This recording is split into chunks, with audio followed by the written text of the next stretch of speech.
Vamos lá, gente, vamos dar seguimento aí ao nosso conteúdo de agronegócio. Nessa aula a gente vai entender um pouquinho aí, a gente vai compreender como funciona ou qual o comportamento dos números ligados ao agronegócio. Então, o que a gente vai ter aí necessariamente de resultados de todos os eventos que estavam envolvidos com o agronegócio desde de 1900 e pouco, e a gente vai chegar até agora, 2021.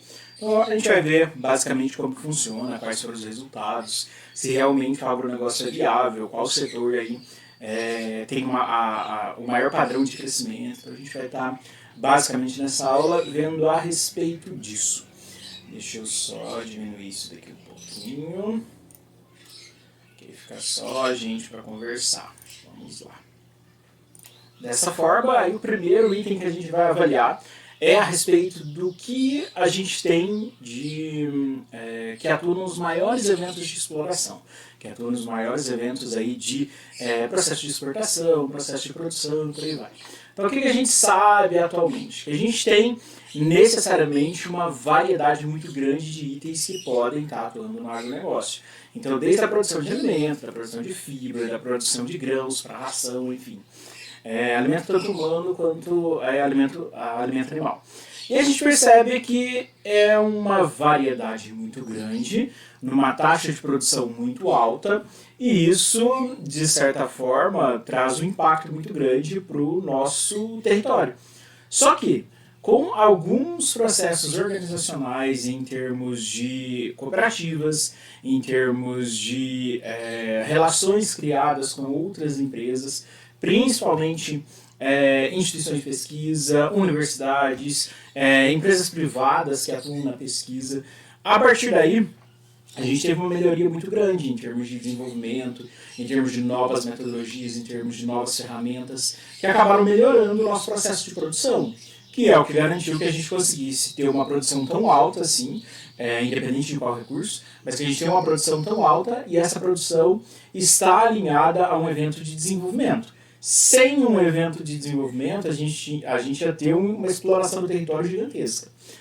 Quando eu falo exploração, nem sempre eu falo de algo ruim. Por exemplo, a gente está explorando o nosso conteúdo, quer dizer que a gente está retirando todas as informações possíveis dele. Eu estou explorando o ambiente, então eu estou tirando os recursos do ambiente. Eu estou explorando a agricultura, então quer dizer que eu estou utilizando de todos os recursos que a agricultura me fornece. Então, exploração nem sempre é algo ruim, vai depender de qual contexto que a gente está avaliando aí. Beleza, então a partir desse processo de desenvolvimento, desses processos de inovação, a gente percebeu que dava para melhorar as questões de produção e que dava para produzir um pouco melhor. Com isso, a gente começa a ver alguns números aqui, alguns números que começam a mostrar para a gente um pouquinho de como isso funciona, um pouquinho de como essas considerações ligadas a melhoramento, ligadas a desenvolvimento, puderam sim melhorar os processos de produção. O que a gente tem? A gente tem alguns dados aqui bem representativos para a gente. Quando a gente olha para o agronegócio em si, a gente começa a perceber que ele teve um aumento muito grande aí em relação ao longo dos anos. Então a gente percebe um aumento de 334% em termos de produtividade. É um aumento gigantesco. Só que para ter um aumento dessa forma, eu precisaria de um aumento similar de território plantado. Eu precisaria de uma área plantada similar a essa expansão. Só que isso não aconteceu. A expansão aí da fronteira agrícola, a expansão da pecuária e por aí vai, ocorreu sim, só que não acompanhou o crescimento da produção. Que bom, porque se acompanha o crescimento da produção, a gente estava necessariamente perdido com áreas naturais. Mas a gente teve um aumento aí sim da área plantada, mas não foi total ao que a gente considera de produção. A gente teve aí um aumento de 71% de áreas plantadas.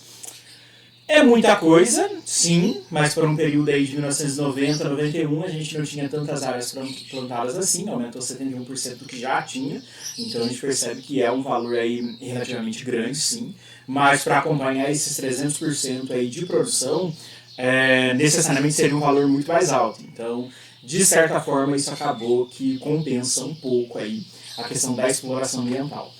Tá, mas o que garantiu isso? Qual foi o fator que garantiu essas melhorias? Aqui a gente percebe que a gente precisou de novas ferramentas para melhorar essa forma de produção.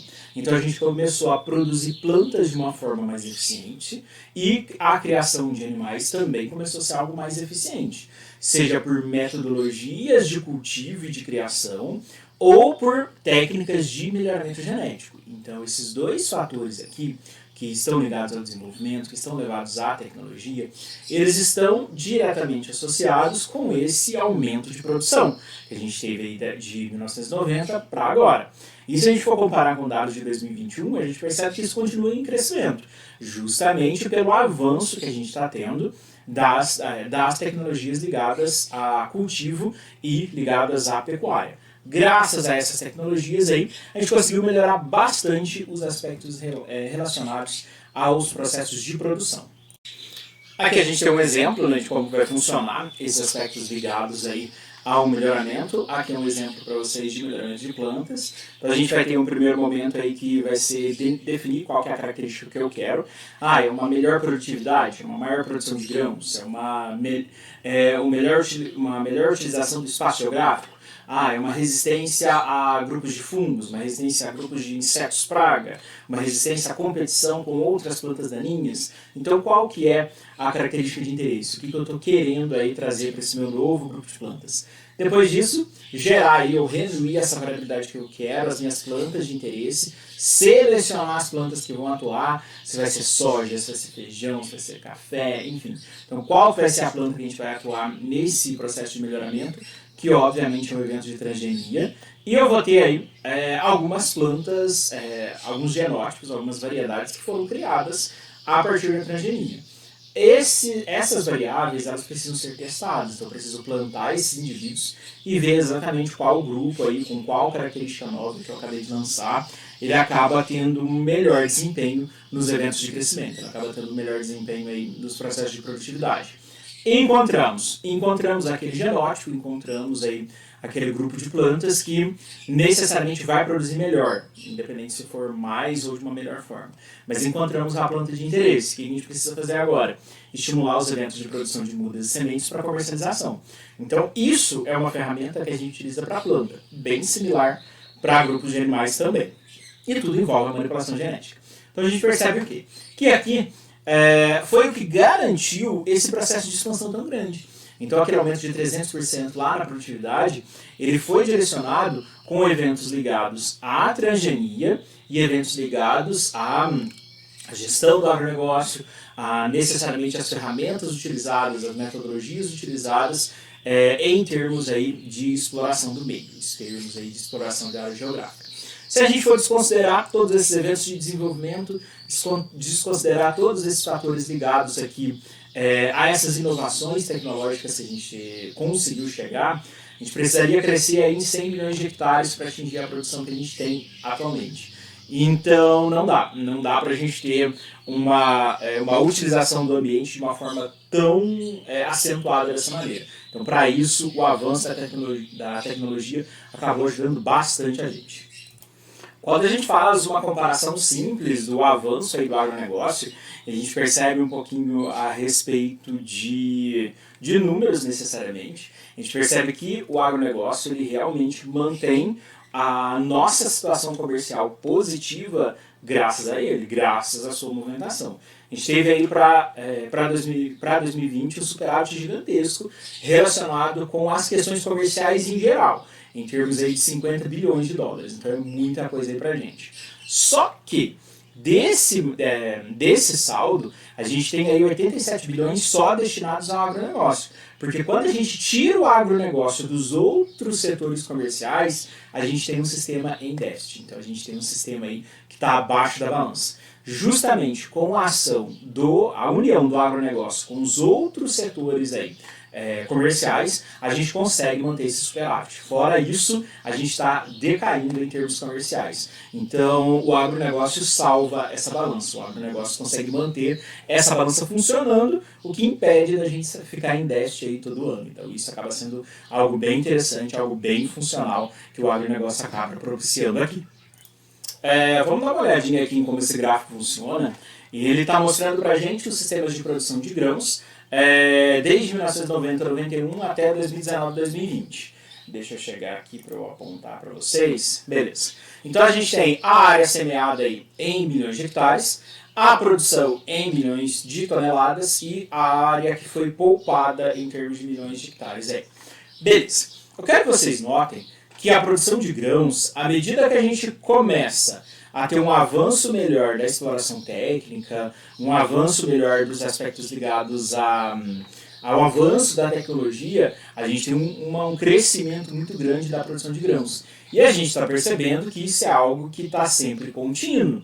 Um outro item que é interessante aqui, se a gente perceber, é que o que a gente tem aí de área que necessariamente é poupada, a gente também tem um aumento. Então tem um aumento da área que é poupada em termos, em relação ao crescimento.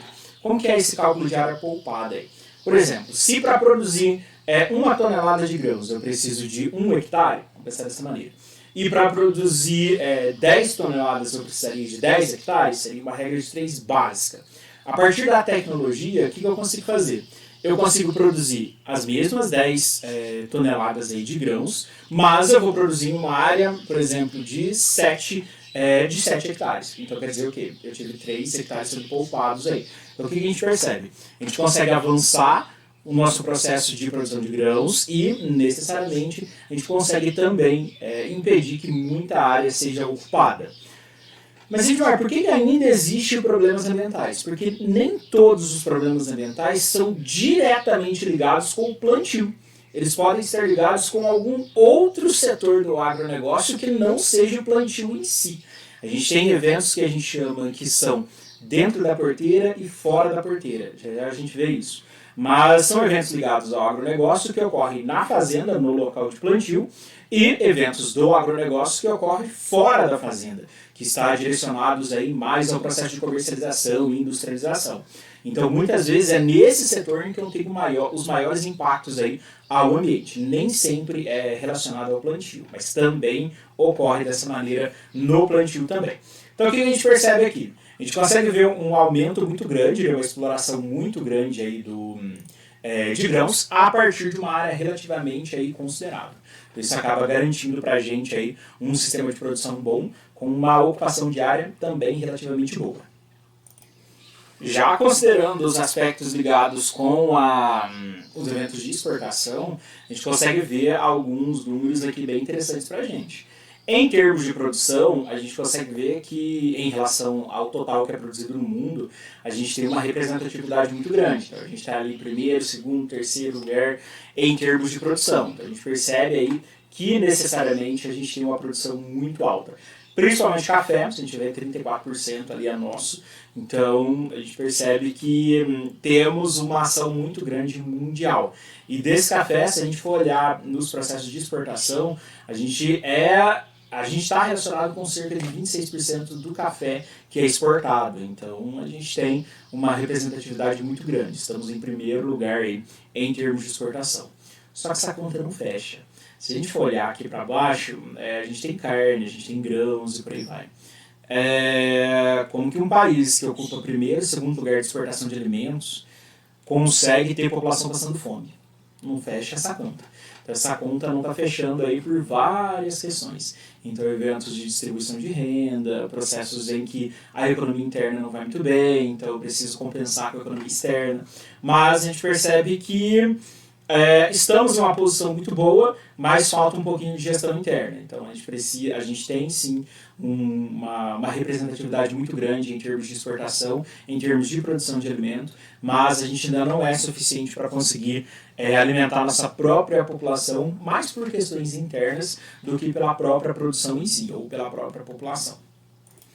Aqui a gente já dá uma olhada a respeito de quais tipos de produtos, né, que a gente está exportando. Então a gente vai olhar ali para 2000 e em comparação para 2019. Se a gente vê em termos de números, a gente já tem um avanço muito grande, aí chegando a 96 bilhões de dólares. Então é muita coisa aí para a gente ter, que a gente tem em termos de exportação. Se a gente olhar lá para 2000, todos os nossos processos de exportação estavam ligados a compostos mais básicos, a componentes mais básicos. Quando a gente chega aqui, em 2019, percebam que o agronegócio é o que sobe.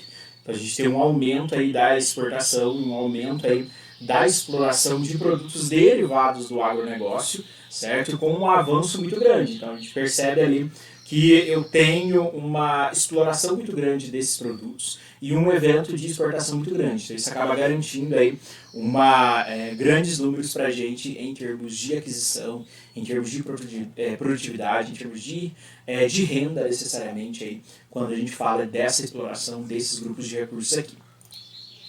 A gente falou agora há pouco a respeito do superávit que a gente tem em termos da comercialização. Nesse gráfico eu quero que vocês dêem uma olhadinha como que é o nosso saldo comercial. Se a gente olhar nesse primeiro gráfico, ele é uma balança comercial somente do agronegócio. Então, se a gente notar, a gente está sempre acima desse evento. Então, a gente está exportando muito bem, a gente está realizando os nossos eventos de produção e está tudo certo. E olha, à medida que o tempo vai passando, eu tenho um aumento nesses processos. Está quase contínuo, a gente tem um leve aumento aí que está ocorrendo com esse setor. Quando a gente olha para o saldo comercial brasileiro, onde a gente vai pegar o agronegócio e vai pegar outros produtos também, outros serviços, enfim, a gente percebe que não funciona da mesma forma, que a gente tem vários pontos de queda, tem momentos que salva, mas é o agronegócio que está salvando, como ocorreu em 2020. A gente percebe que o agronegócio ele é um dos setores, ele é o setor, né? Vamos até dizer assim, ele é o setor que acaba salvando aí o nosso país, que necessariamente garante que essa balança comercial ela não caia, não esteja sempre em queda, graças ao agronegócio. Porque se a gente for depender somente aí dos outros setores comerciais, a gente vai ter um problema muito grande. Graças ao agronegócio aí, a gente consegue ter um balanço, né? A gente consegue melhorar e equilibrar essa questão financeira. Aí, se a gente resolver avaliar o nosso produto interno bruto, o nosso PIB, a gente vê que necessariamente em 2020 a gente teve o melhor momento, né? A gente teve o nosso melhor recorde aí em termos de crescimento. E o que a gente já consegue perceber, já agora para esse primeiro trimestre de 2021?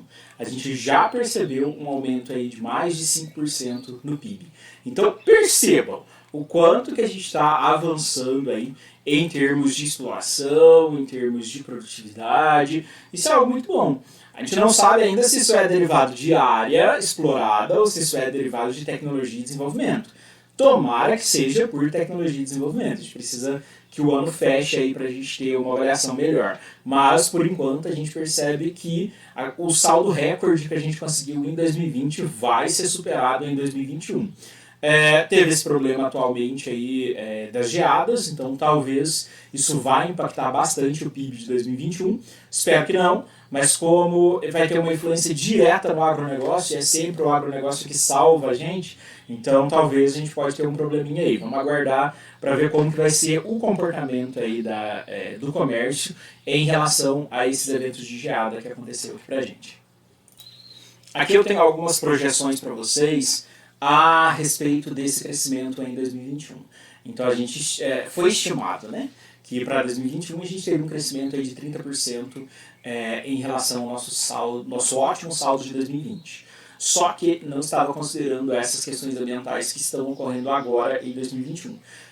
Desconsiderando isso, a gente tem uma previsão aí de um aumento de 8% da produtividade agrícola, então da renda bruta agrícola, e cerca de 2% aí para a pecuária. Vamos ver o que isso vai refletir, como isso vai se comportar frente a esses eventos ambientais que a gente está sofrendo. Então, talvez isso se mantenha, talvez a gente consiga contornar, mas isso pode trazer um prejuízo muito grande. Então, a gente precisa ver ainda qual vai ser o comportamento do agronegócio frente a essas questões ambientais que a gente acabou passando. Avaliando aí o ramo agrícola de uma forma geral, a gente percebe que a gente teria um expressivo avanço do PIB, certo? Principalmente em eventos dentro da porteira, então eventos que ocorrem na produção realmente, né? Na produção de grãos, enfim, então os eventos que vão ocorrer dentro das fazendas, dentro dos sítios de produção, do que os que estão relacionados fora. Ressaltando aqui que a gente percebe que a gente teve um probleminha, que foi o aumento do custo de insumo agrícola. Esse aumento no custo de insumo agrícola pode influenciar diretamente na produção. Então não vai ser aí todos os produtores que vão necessariamente utilizar os insumos da mesma forma com esse aumento. Então isso pode ser uma questão que pode ser considerada. Porém, com esse aumento aí a gente já percebe uma melhoria dentro do segmento de produção de insumos. Então a gente percebe aí que acaba contrabalanceando todas essas questões de ganho, todas essas questões de oferta aí. Então isso acaba melhorando um pouquinho para a gente. Mas a gente precisa ver, em termos de 2021, como isso vai finalizar aí para a gente. Aí quando a gente olha, quando eu falo para vocês dos segmentos dentro do agronegócio, a gente tem que ver o que está acontecendo. A gente vai ter os segmentos que a gente chama de antes da porteira, que está ligado aí aos serviços agropecuários, então os insumos, os recursos, os agroquímicos que vão ser utilizados nesse cultivo. A gente vai ter os segmentos dentro da porteira, que vai ser o sistema de produção realmente, então a produção agrícola, a produção de grãos, a produção de frutos, a pecuária, a produção de carne, a produção de leite, então são os eventos aí dentro da porteira, os segmentos dentro da porteira. E a gente vai ter o segmento depois da porteira, que está mais relacionado aí com a indústria agrícola, principalmente em termos de manipulação desses recursos agrícolas que foram produzidos, e os eventos de comercialização, os canais de comercialização, como que eles acontecem aí, como que eles vão funcionar quando a gente fala desses eventos fora da porteira. Que a gente tem uma representação básica de como que acontece os termos aí se a gente for dividir e a gente vê essa porcentagem de quais são esses eventos que estão acontecendo, a gente tem basicamente 11% aí de eventos antes da porteira em termos de produtividade, então o processo de produção das sementes, de comercialização das sementes, de fertilizantes, de agroquímicos no geral. 25% aí relacionado à produção real, então a produção que a gente vai ter de grupos dentro da pecuária, carne, leite, enfim, ovos. A gente vai ver aí dentro da agricultura a produção de grãos, de frutos e por aí vai. Então tem uma representatividade grande. E obviamente quem mais movimenta é a comercialização final. Então vai ser a comercialização que vai garantir a maior taxa aí em termos de produtividade, em termos de renda aí pra gente. Que a gente está falando dos processos de processamento, da venda, da logística final e todo o processo de comercialização envolvendo os eventos de exportação também, que acabam garantindo aí essas etapas que são fora da porteira, né? Depois da porteira. Quando a gente dá uma olhadinha só na pecuária, não tem muitas vantagens aí não. A gente percebe que existem algumas quedas, ou ela tem uma variação mínima, uma variação bem sutil, mas a gente percebe que a partir do momento que a gente tem esse contrabalanço aí com a agricultura, a gente consegue compensar esses fatores e acaba ajudando nos eventos de crescimento. O aumento do custo de insumos está diretamente relacionado aqui, principalmente porque eu dependo da agricultura para a pecuária, então eu dependo da produção de grãos para a produção de ração. Então eu vou depender necessariamente aí da agricultura quando a gente fala da pecuária. Então eu não consigo levar pecuária separadamente da agricultura, a gente vai ter que manter esses dois itens aí funcionando em conjunto.